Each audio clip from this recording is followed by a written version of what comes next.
Socrates, Confucius, Aristotle, Plato. These are people you've probably heard throughout your lifetime. Okay? And as much of a philosopher as I am and have always been since I mean since I have been a very young kid from the earliest memories of my life that I can remember. Um, um, Never, ever, ever have read one of these people's philosophies ever. Not one book, not one quote. Well, of course, I mean, I'm sure I've heard quotes and it's come from one of these people, right? But I wouldn't have any idea. However, part of my life was very, very, very important. Okay, now to get to know me personally, all right, 95% of the stuff that I would say or come out of my mouth would be bullshit. Okay, but it'll be funny, right? Okay, now it'll make you look and take a moment and just kind of think about what I just said and just shake your hands like, what the hell's wrong with you, right? But that is the joy of who I am. Okay, all right. Life is serious enough as it is. Okay, it's hard enough as it is. Okay, and my mission in life is to at least make one person grin, smile, or laugh uncontrollably every day. Okay, all right.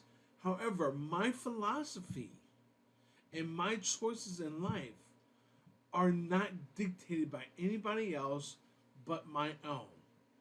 So everything that I say to you does not come from any one of these famous philosophers.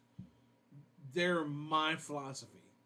Okay, and that's why it was very, very, very important to me never, ever, okay, to to absorb somebody else's philosophy. Okay, all right, okay. You want to know the weird part of me is even today I refuse to open up a fortune cookie. I don't want my timeline to be altered by something that I read that could be my future. Okay? Because the bottom line is if I could read my future, all right? Okay? Every choice after that, knowing what my future is going to get me to that future. Where in reality, not reading that future, I could have a different timeline, a different destination. Okay? All right? These are serious things, part of my psyche that I just cannot get over. Okay? And it's my choice. All right? So if I was going to write a philosophy book or speak philosophy in like we're doing now, okay, it would be completely from my experience. That's the whole concept of philosophy, okay? And looking at the concept of why you do the things that you do. Okay, now you have to be that person that has a search of the meanings of why you do what you do. Okay? This could be your own philosophy, somebody else's philosophy, or a mixture of the two, or the mixture of the entire universe. Who knows? The bottom line is, what is your philosophy? Okay, there's nothing that we do in our lives, whether it's from work, enjoyment of work, okay, regardless, without a philosophy. All right, so sit back and take a look. Okay, keep in mind my CCNA journey was a journey. Okay, because anything that it takes 2 years to do, okay, all right, it's I mean, Jesus, guys, do you know what could happen in a 2 year span? Okay, all right, seriously, all right, and I'm not a stranger of actually trying to accomplish things over a few year period of times, right? Okay, whether they're written goals or which my with my Cisco track, all of that was written out goals, 10-year goals. Okay, all right, and 15 years later, I've achieved all those goals. Okay. Um, and the thing is, if you fail achieving all your goals and go back and take a look at the last 10 years and say, well, shit. I mean, I might have failed doing the ultimate goal, but hell, look at what I've accomplished. Look at all the goals I did accomplish. Wow. I've done more in the last 10 years I've done in my entire life. Okay, 2 years is a lot of time, and a lot can happen in that 2 year period. All right, so you have to figure out what your philosophy is and why you do the things that you do. Okay, ever since I was 10 years old, I had three rules of life that I have always followed since I was 10. Okay, never, ever, ever have I altered those rules. Now there's four. I had to, added the fourth one, years later, and I mean decades later. But you know, this is the person I want to be. Okay, this is the world that I want to see. So that's why I am the person that I am. Okay, all right. I don't go out of my way to help somebody just to get brownie points for a higher power. No, that's just it's who I am. Okay, all right. Never do I not be the person who I am. Okay, and when your philosophy is based on, and we're not talking about moralities here, because the bottom line is moralities are nothing more than opinions. Okay, all right. Regardless of how you want to look at it, I don't care if you can't, crash me or trash me for saying something like that, but they're just a matter of opinions. Okay. Now, your moralities can match with somebody else's, and you guys have such a very good connection because of those moralities, but they're still based on opinions. Okay, and you got to understand too that Earth is the only world we know. Okay, and everything that's in our lives and in our world is our creation. Okay, all right. Now you can argue the fact that because I'm a big, huge physics fan, astrophysics and Earth physics. Okay, but you know, and yes, there is a difference. Okay, there is a difference if you didn't know that. So, in reality, I can have a connection with someone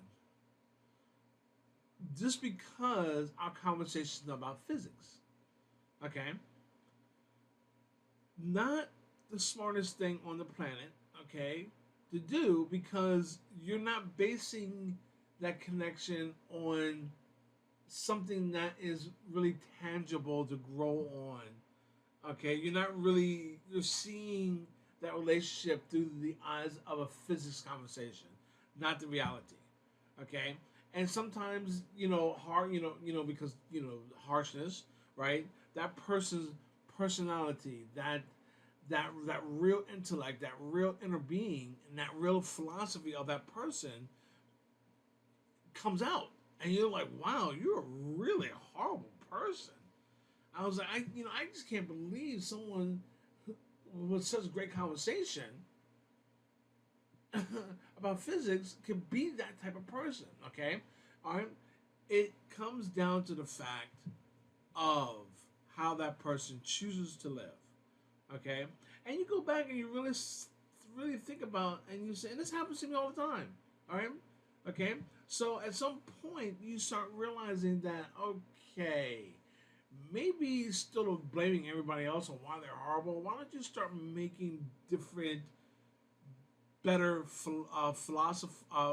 philosophical choices on why you bring somebody that close to you, or see them, or put them on a pedestal.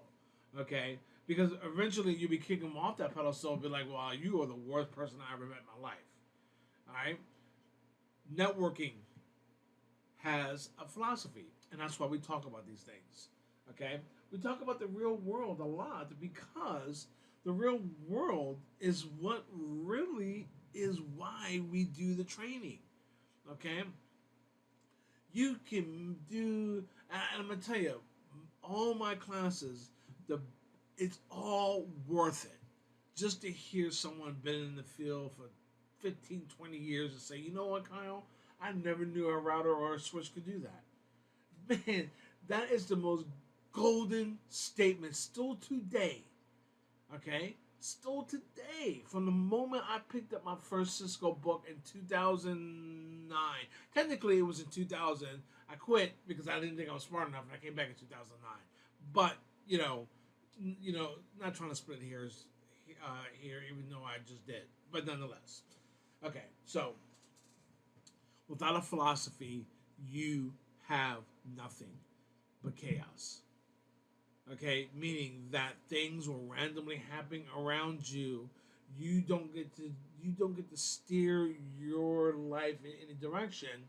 Okay, because there's a lack of philosophy behind the reason why you do the things that you do.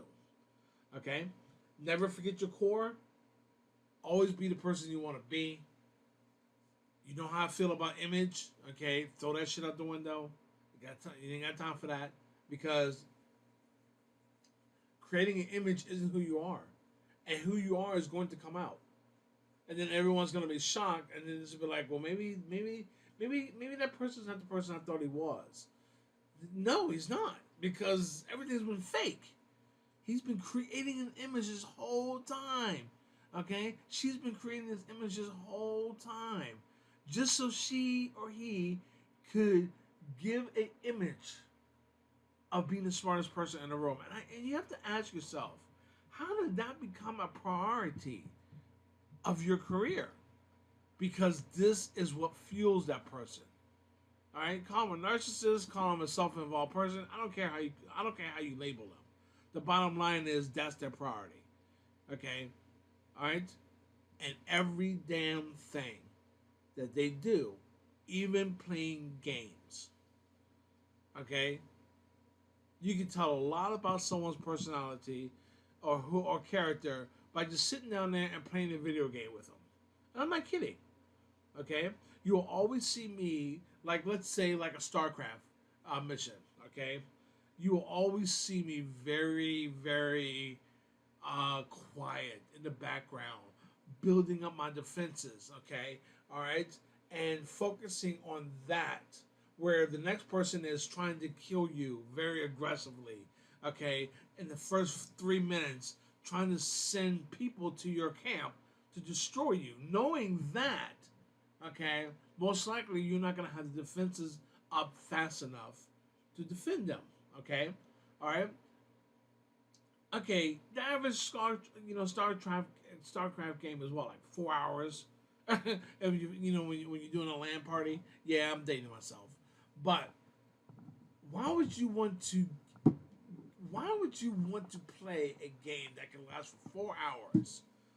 Okay, and turn it down to a 5-minute game and dance around with victory. Okay, that's not who I am. That's where somebody else is, though. Someone that you're playing with. That's their character. Okay, so then you start looking at other aspects of their life and realize that, wow, you play World of Warcraft, StarCraft, okay, Diablo, just like you do in your life. Okay, you never have any money. You're always spending gold. You're always spending coins. You're always doing all this stuff. You never have anything to show for what you do, and you're chaotic. Okay, you're completely chaotic. There's no structure or goal in your reasoning.